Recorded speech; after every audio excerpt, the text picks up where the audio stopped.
하나님의 은혜와 평강이 여러분 심령과 가정 가운데 늘 함께 하시기를 기원합니다.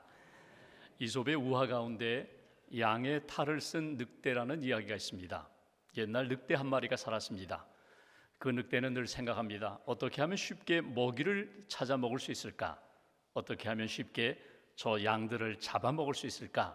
이렇게 궁리하는 늑대입니다. 어느 날 길에서 양 가죽을 발견하게 됩니다. 그리고 생각합니다. 이 가죽을 뒤집어 쓰고 양처럼 위장해서 양무리 속에 들어가면 아주 쉽게 양을 잡아먹을 수 있겠구나.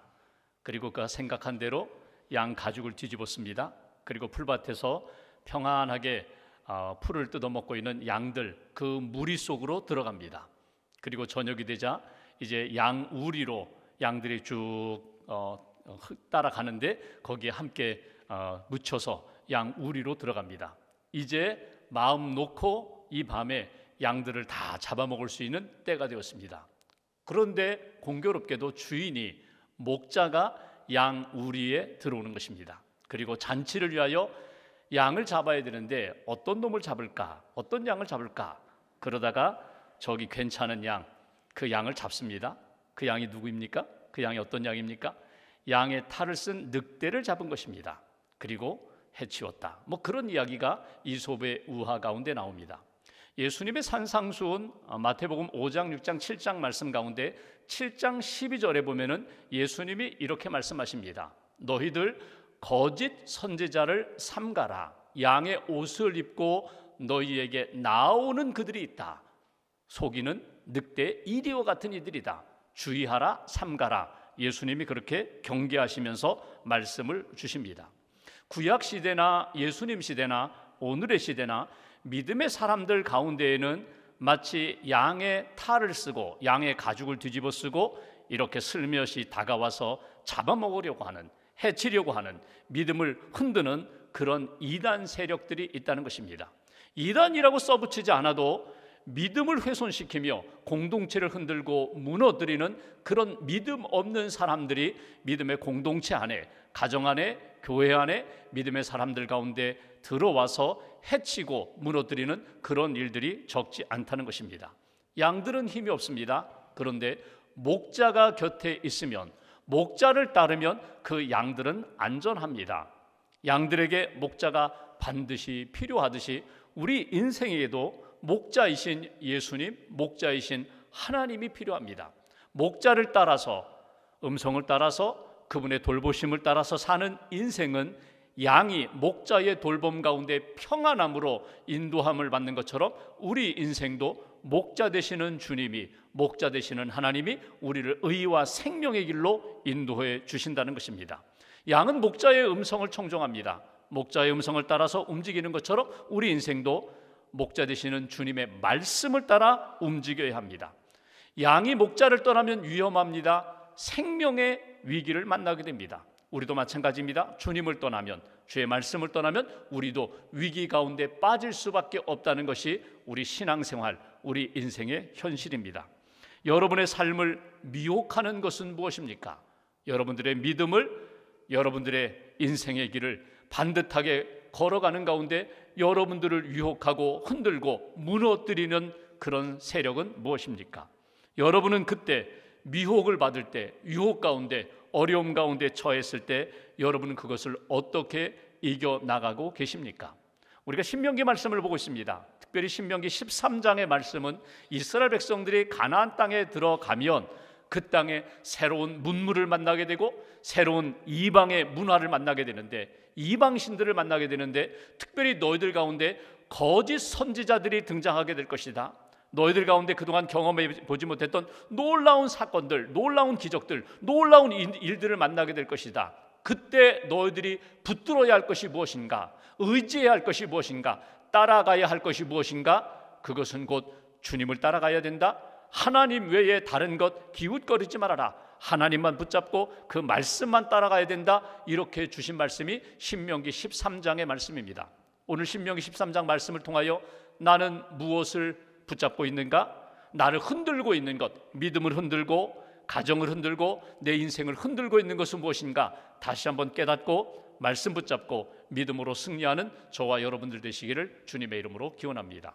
본문 1절과 2절 말씀을 봉독하겠습니다. 제가 1절을 봉독합니다. 너희 중에 선지자나 꿈꾸는 자가 일어나서 이적과 기사를 내게 보이고, 2절 같이 봉독합니다.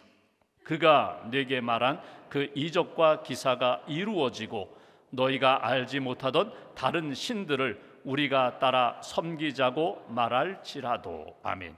여기 보시면 선지자가 등장하고 꿈꾸는 자가 등장합니다. 여러분, 선지자는 누구입니까? 선지자는 미리 미래를 아는 사람, 단어는 그래요. 미리 앞으로 일어날 일들을 아는 사람들을 선지자라고 그렇게 이름을 붙였지만, 사실 선지자, 예언자는 미래에 일어날 일들에 대해서 마치 점을 치듯이 미리 아는 그런 선지자가 아닙니다. 여기 선지자, 예언자라는 말의 핵심은 뭐냐면 하나님의 말씀을 받아서 그 말씀을 전달하는 사람이 선지자, 예언자예요. 그러니까 말씀을 맡아서, 하나님의 말씀을 맡아서 그대로 전달하는 사람. 내 말이 아닙니다. 내 뜻과 내 생각이 아닙니다. 전적으로 하나님이 주신 말씀을 받아서 그대로 전하는 사람이 선지자, 예언자예요. 그런데 진짜 선지자가 아니라 가짜 선지자가 있다는 거예요. 거짓 선지자는 뭐냐면 말씀을 받은 게 없어요. 말씀을 들은 게 없어요. 그런데 마치 하나님의 말씀을 받은 것처럼, 하나님이 주신 말씀인 것처럼 꾸며가지고 내 생각과 내 계획과 내 인간적인 것들을 갖다가 이렇게 하나님의 말씀으로 포장해서 전달하는 그런 가짜 선지자들이 등장하게 된다는 거예요. 꿈꾸는 자가 있습니다. 여러분, 구약에 보시면 하나님이 믿음의 사람들에게 꿈으로 메시지를 주세요. 꿈으로 과거, 현재에 대하여 진단도 주시고 책망도 주시고 미래에 대하여 해야 할 일, 가야 할 일들에 대하여 꿈으로 메시지를 주시는 일들을 종종 보게 됩니다. 이건 전적으로 하나님이 주신 메시지예요. 꿈을 통하여 하나님의 마음, 하나님의 뜻, 하나님이 원하시는 뜻을 깨닫고 그 꿈을 통하여 주신 메시지를 전달하는 사람이 꿈꾸는 자예요. 그런데 하나님으로부터 받은 꿈이 없어요. 그냥 내가 꾼 꿈이에요. 이것을 마치 내 욕망과 또 내 인기와 내 뜻으로 내가 품은 마음인데, 품은 꿈인데, 이걸 마치 하나님이 주신 꿈처럼 그렇게 포장해서 하나님의 메시지입니다, 하나님이 이렇게 보여주셨어요, 이렇게 가짜로 주의 복음을, 주의 말씀을 전하는 사람, 그런 사람들이 많이 등장하게 된다는 거예요. 그러니까 가나안 땅에 들어가면 새로운 문화를 만나고 새로운 종교들을 만나고 새로운 환경 속에서 가짜 선지자, 가짜 꿈꾸는 자를 너희가 만날 때에 흔들리지 말아라. 2절에 보시면 이런 표현도 있습니다. 이적과 기사를 행하는 사람들이 나타나고 그 기적과 이적이 정말 놀라운 일들이 나타나게 된다는 거예요. 여러분, 여기 이적과 기사는 무엇입니까? 하나님이 살아계시다. 와, 하나님이, 이건 하나님이 하신 일이야. 이스라엘 백성들이 애굽에서 나올 때 10가지 재앙이 있었잖아요. 이 모든 것들은 우연히 된 일도 아니요, 자연현상도 아닙니다. 하나님이 경고로 주신 메시지예요. 하나님이 살아계시다는 것을 나타낸 사건이거든요. 이 이적과 기사를 하나님의 마음이 아니라 인간적인 재주로, 인간적인 마술로, 인간적인 능력으로 그렇게 보여주는 사람도 나타나게 된다는 거예요.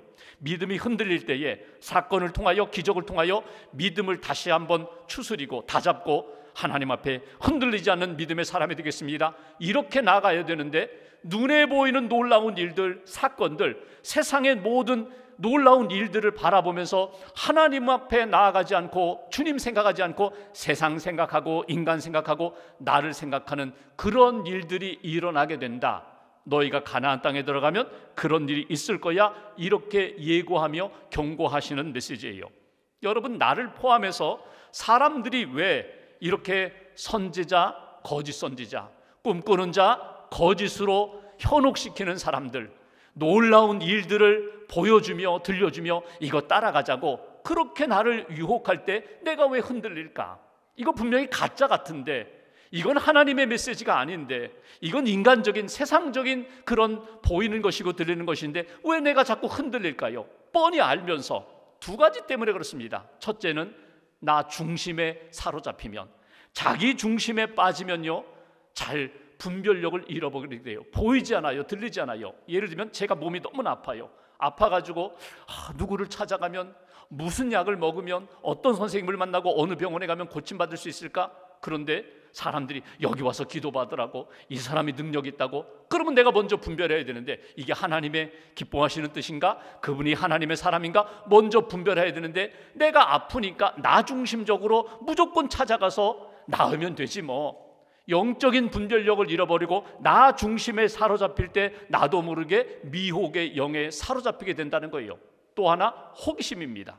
사람들이 다 구경 갔대, 사람들이 다 경험해 보았대, 사람들이 다 먹어봤대. 그러니까 나도 한번 호기심 삼아서 한번 가볼까, 들어볼까, 경험해 볼까. 그러다 보면은 잘못된 길에 빠지는, 잘못된 지도자들을 만나는 그런 일이 있게 된다. 오늘 그것이 모세가 이스라엘 백성들에게 가나안 땅에 들어가면 너희를 현혹시키고 너희를 미혹하는 그런 영들이, 그런 사람들이 있을 것이다 경고하면서 주시는 메시지예요. 여기서 우리가 얻을 수 있는 첫 번째 메시지가 있습니다. 우리가 신앙생활을 하면서 집중하고 붙들어야 할 것이 무엇인가? 이적보다 주의 말씀을 붙들어야 합니다. 이게 주시는 메시지예요. 사람들로 인하여 나타나는 많은 놀라운 일들보다, 사람들로 인하여 들리는 많은 아주 희한한 그런 이야기들보다 하나님이 주신 구원의 말씀, 생명의 말씀, 복음을 붙잡고 하나님 말씀 붙잡고 집중하여 주님 따라가는 인생이 되어야 합니다. 이것이 주시는 메시지예요. 여러분, 우상을 숭배하는 일 처음부터 우상으로 다가오지 않아요. 아주 그럴듯해 보여요. 한 번쯤 가도 돼요. 한 번쯤 만나도 돼요. 한 번쯤 품어도 돼요. 그러다 결국은 우상 숭배하는 자에게 빠지는 것처럼 하나님 앞에서 말씀을 잃어버리면, 말씀을 변질시키면, 말씀이 우리 안에서 약해지면 나도 모르게 하나님이 기뻐하지 않는 길로 들어서게 된다는 것. 오늘 본문 바로 앞에 있는 12장 32절 말씀 보실까요?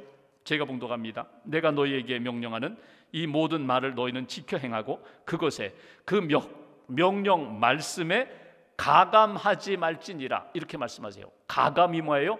하나님이 주신 말씀, 순수함을 지켜야 되는데 말씀에 플러스 알파에 더하는 거예요. 내 생각을 더하고 내 감정을 더하고 인간적인 것들을 더해요. 감 빼는 거예요. 핵심 복음은 빼버리고 내가 좋아하는 말씀만 가지고 있는 것, 말씀에 가감하면 나도 모르게 거짓 선지자들에게 현혹되고 거짓 꿈꾸는 자, 하나님의 말씀이 아닌 것들에 대하여 나도 모르게 흔들리고 빠지게 되는 그런 일들이 나타나게 된다. 이렇게 주시는 메시지예요. 여러분, 이단이 여러분 오늘날 많아요. 신천지도 이단이고 교회 안에 나는 이단입니다라고 써붙이고 오는 사람 없어요. 이단이 있어요. 이단이 뭐예요? 달을 이자에다가 끝단자 써요. 그러니까 다 같은 것 같아요. 우리도 하나님 믿어요. 우리도 성경을 믿어요. 우리도 교회 다녀요. 우리도 봉사해요. 우리도 예수님 믿어요. 다 하는데 끝이 달라요. 우리가 믿고 따라가고 우리의 구원자는 예수님입니다. 그렇게 하지 않고 플러스 알파를 더 붙여요. 뭐 예수도 믿지만 우리는 우리 종교를 시작한 우리는 그분을 믿어요. 우리는 그분을 믿고 그분이 하나님이에요. 그분이 구세주예요. 끝이 달라요. 다 비슷한 것 같은데 분명히 핵심이 달라요. 끝이 달라요. 이게 이단이에요. 여러분, 이단, 구약의 오늘 본문 말씀 가운데 이단, 하나님의 말씀으로 복음으로 살아가야 할 우리들을 흔드는 이단은 어떻게 다가오는가? 여기 1절과 2절에 보면은 1절에 이렇게 표현합니다. 너희 중에, 저 멀리 있는 사람이 아닙니다. 늘 우리 가까이, 우리 안에 있는 사람들 가운데 하나님의 말씀과 복음을 떠나서 현혹하는 이들이 있다는 거예요. 또 하나, 이적과 기사를 내게 보이고 보여줘요. 들려줘요. 희한한 것. 여기 가면은 병 고침 받을 수 있어. 여기 가면 능력, 여기 가면 재미, 여기 가면 내 믿음이 달라져. 뭐 이렇게 우리에게 자꾸 놀라운 것들을 보여주면서 우리의 마음을 빼앗고 우리의 믿음을 흔드는 그런 이당들이 있다. 또 하나, 2절에 보시면 너희가 알지 못하던 다른 신들을 우리가 따라 섬기자고. 결국은 하나님을 섬기는 길이 아니라 하나님 외에 다른 이들을 섬기는 길로 우리를 유혹하는, 우리를 끌어들이는 그런 사람들이 있다. 여러분, 우리 안에, 우리 주위에 미혹의 영들이 있다는 것, 우리 안에, 우리 주위에 여러분 하나님 외에 다른 것을 붙잡고 따라가자고 끊임없이 우리를 흔드는 세력이 있다는 것을 여러분 늘 생각하고 깨달으셔야 돼요. 그리고 동시에 영적으로 무장하셔야 돼요. 말씀으로 무장하셔야 돼요. 말씀에 집중할 때에 영적인 면역력이 생겨요. 그래서 어떤 것에서 흔들리지 않고 낙심하지 않고 믿음을 가지고 말씀 붙잡고 이겨나갈 수 있는 하나님의 사람이 된다. 너희가 가나안 땅에 들어가면 너희 눈에 보이는 것, 내 귀에 들리는 것에 흔들리거나 끌려가지 말고 하나님 말씀 붙잡고 말씀에 붙들려 살아가는 믿음의 인생이 되라고, 말씀으로 고백하고 말씀으로 승리하는 저와 여러분들 되시기를 주님의 이름으로 기원합니다. 3절 말씀을 보겠습니다. 두 번째로 3절 함께 봉독합니다. 너는 그 선지자나 꿈꾸는 자의 말을 청종하지 말라. 이는 너희의 하나님 여호와께서 너희가 마음을 다하고 뜻을 다하여 너희의 하나님 여호와를 사랑하는 여부를 알려하사 너희를 시험하심이니라. 아멘. 우리가 여기 거짓 선지자나 거짓 헛된 길로 우리를 인도하는 사람들에게 흔들리지 말아야 할 것은 여러분 그들의 말과 하나님의 말씀이 서로 배치되기 때문에 그래요. 충돌 때문에 그래요. 우리가 보면 인간적으로 그게 더 편한 것 같지만 하나님의 말씀으로 우리는 살아가는 존재거든요. 그러니까 그렇게 말씀 아닌 것으로 보여주고 들려주는 것에 흔들리지 말아라, 따라가지 말아라. 그러면서 3절에 강조하는 것은 무엇입니까? 여러분, 하나님이 보신다는 거예요. 하나님이 흔들리고 있는가? 하나님의 말씀이 아닌 세상의 말을 쫓아가고 있는가? 끊임없이 우리를 지켜보고 계신다는 거예요. 이걸 시험이라고 표현했어요. 템테이션, 유혹의 시험이 아니라 테스트. 너 아브라함처럼 믿음으로 이겨야 돼. 말씀으로 순종해야 돼. 모세처럼 다윗처럼 말씀 붙잡고 하나님의 뜻 이루는 믿음의 사람이 되어야 돼. 끊임없이 지켜보시면서 우리로 하여금 믿음으로 승리하도록 지켜보시는 하나님, 그 앞에 내가 서 있다는 것 잊어버리지 말아라. 또 분명한 것은 거짓 선지자들이 있습니다. 그들이 보여주고 들려주는 놀라운 일들이 있습니다. 그러나 하나님이 우리에게 원하시는 것은 거기에 풍덩풍덩 빠지는 인생이 아니라 무너지지 않는 인생, 믿음으로 말씀으로 무장하고 승리하는 하나님의 사람이 되기를 원한다. 이것이 주시는 메시지예요. 여러분, 거짓 선지자들은 굉장히 권위 있는 것 같아요. 대단한 것 같아요. 그럴듯하게 꾸며요. 그런데 거짓 선지자는 거짓 선지자예요. 거짓 선지자가 참 선지자가 될 수가 없어요. 헛된 것을 추구하면서 끊임없이 믿음의 사람을 미혹하는 사람들, 그들은 결국 사망의 길을 걸어가는 사람들이에요. 바뀔 수 없어요. 그 믿음의 삶을 살아가면서 말씀으로 붙잡고 분별하며 하나님이 기뻐하시는 길을 걸어가야 돼. 두 번째 주시는 메시지, 우리가 붙들어야 할 것이 무엇인가? 여러분, 사람이 아닙니다. 선지자라는 이름을 가지고 다가오는 그들을 따라가는 인생이 아니라 하나님의 말씀, 하나님을 붙잡고 하나님을 사랑하는 사람들, 하나님의 말씀 안에서 늘 주님 앞에서 합격점을 받으며 살아가는 믿음의 사람이 되어야 돼. 이것이 우리에게 주시는 두 번째 메시지예요. 하나님보다 더 사랑하는 것이 있어서는 안 돼요. 하나님보다 더 의지하는 것이 있어서는 안 돼요. 찬송가 94장 찬송가처럼 나는 주 예수보다도 귀한 것이 없습니다. 세상의 재물도, 세상의 명예도, 세상의 행복도, 세상의 인기도 예수와는 비교할 수 없습니다. 여러분, 우리가 이렇게 찬송하며 고백하며 살아가는데 내 인생에 하나님보다 더 사랑하는 것 이 땅에 그 누구도 없습니다. 나는 오직 주님과 주님의 말씀만 사랑하며 따라가겠습니다. 끊임없이 고백하며 살아가는 믿음의 인생이 되어야 한다. 여러분, 하나님 사랑하고 믿음을 지키면 여러분 내 영혼이 살아요. 내 삶이 생명의 길을 걸어가요. 그런데 나도 모르게 가나안 땅에 들어간 이스라엘 백성들이 가나안의 문화와 가나안의 종교에 동화되면 그러면 생명 잃어버리는 거예요. 이 세상 살아가면서 나는 믿음이 있노라 하면서도 나도 모르게 세상의 문화와 세상의 경향 따라 살아가면 어느 순간에 내가 이 믿음을 다 까먹고 나는 빈털터리가 되는 그런 인생이 된다는 거예요. 다시 한번 무장하는 거예요. 하나님 붙잡고 말씀 붙잡고 하나님을 뜨겁게 사랑하겠습니다. 여러분, 신앙인들 가운데 열심히 교회 다녀요, 예배 생활해요, 기도 생활해요, 봉사 헌신해요. 그런데 나도 모르게 하나님을 사랑하는 데 있어서 장애물들이 있습니다. 이것은 마치 잘 믿는 것 같지만 하나님을 사랑하고 하나님만 붙잡는 것에 있어서 늘 약화시키는 것, 장애물들이 있어요. 첫째, 우리를 하나님 사랑하는 데 있어서 약하게 만드는 것이 신비주의입니다. 신비주의가 뭐예요? 여러분, 기독교 복음 안에는, 신앙 안에는 신비로운 것이 있어요. 설명되지 않는 것들이 있어요. 풀리지 않는 것들이 있어요. 하나님의 신비, 하나님의 은혜, 하나님의 능력입니다. 그런데 이 하나님의 신비를 하나님의 신비만 붙잡고 사는 사람이 있어요. 말씀은 조금 늘 알잖아. 그건 좀 시시해, 심심해. 큰 거, 기적, 신비로운 거, 이것만 추구하는 거예요. 신비주의에 빠지게 되면은 말씀과 충돌합니다. 그 다음부터는 하나님의 말씀 읽고 싶지 않아요. 하나님의 말씀 매력이 없어요. 여러분, 이게 유혹이에요. 여러분, 기독교 신앙 안에 신비가 있지만 말씀을 잃어버린 신비주의, 여러분 위험하다는 거예요. 그래서 우리가 말씀을 붙잡는 거예요. 매일 말씀 붙잡고 말씀 안에서 하나님의 마음과 뜻을 깨닫는 거예요. 예레미야 시대를 볼까요? 예레미야 시대에 거짓 선지자들이 많았어요. 그들이 하는 이야기가 뭡니까? 하나님이 주신 말씀 관심 없어요. 말씀 듣고 싶지 않아요. 그냥 사람들에게 평안하다, 잘하고 있어요, 문제 없어요, 잘 살고 있어요. 사람들 귀에 듣기 좋은 이야기만 쭉 이야기합니다. 결국 망하는 길이에요. 예레미야가 외칩니다. 여러분 회개해야 합니다. 죄를 회개해야 합니다. 돌아와야 합니다. 그래야 여러분이 삽니다. 이게 진짜 선지자고 이게 진짜 하나님 주신 말씀이라는 거예요. 신비로운 것 추구하는 인생이 아니라 말씀 붙잡고 사는 인생이 될 때에 하나님을 진정으로 사랑하며 살게 된다. 또 하나가 있습니다. 율법주의. 율법주의가 무엇입니까? 하나님의 말씀이 율법이거든요. 하나님의 말씀을 따라 살아가는데 어느 순간에 말씀이 나를 사로잡는 것이 아니라 내가 말씀을 이용하는 거예요. 인본주의, 나 중심으로 말씀을 해석하고 내가 좋은 것만 취해요. 그리고 내 힘으로 얼마든지 좋은 세상 만들 수 있고 얼마든지 구원의 길을 걸어갈 수 있다고. 그러니까 나중에는 율법주의가 말씀은 잃어버리고 나만 남아요. 내 의만 남아요. 여러분, 율법주의는 결국 나 중심의 신앙은 무엇과 충돌해요? 십자가의 복음과 충돌해요. 예수님의 십자가 필요 없어요. 내가 다 할 수 있는데, 내가 구원 이룰 수 있는데, 내가 노력하면 되는데. 여러분, 이것이 문제예요. 예수님의 십자가 붙잡고 우리가 구원받고 예수님의 십자가의 은혜로 살아가는 거예요.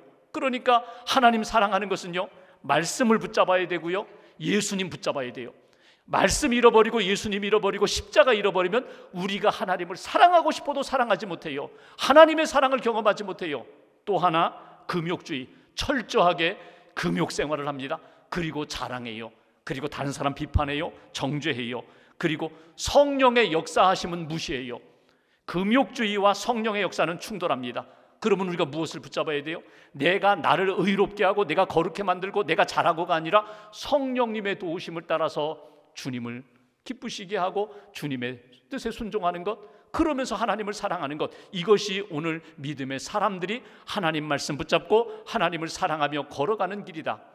구약시대에 가나안 땅에 들어가는 이스라엘 백성들뿐만 아니라 오늘 이 시대에 우리가 정말 하나님을 사랑하려면 우리가 무엇 붙잡아야 된다고요? 말씀 붙잡으셔야 돼요. 예수님의 십자가 붙잡으셔야 돼요. 오늘도 우리 안에서 도우시는 성령님의 도우심을 깨달아서 사람의 말이나 사람들이 보여주는 것이 아니라 주님의 말씀 붙잡고 주님의 뜻에 순종하며 살아갈 때에 진정 하나님을 사랑하는 믿음의 인생이 된다고. 한 가지만 더 보면 4절 5절 보실까요? 제가 4절 봉독합니다. 너희는 너희 하나님 여호와를 따르며 그를 경외하며 그의 명령을 지키며 그의 목소리를 청종하며 그를 섬기며 그를 의지하며. 5절 같이 봉독합니다. 그런 선지자나 꿈꾸는 자는 죽이라.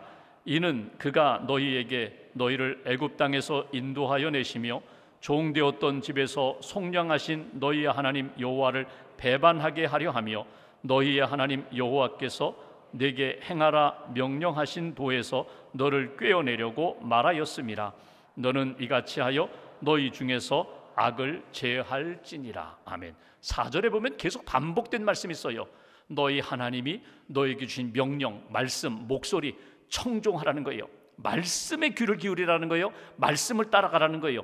그러면서 5절에 하나님이 주신 말씀이 아니라 세상의 말을 가지고 너희를 미혹해 하는 거짓 선지자들, 거짓 꿈을 꾸려가지고 너희들에게 현혹시키는 이들을 5절 앞부분에 죽이라 이렇게 표현합니다. 제거하라는 거예요.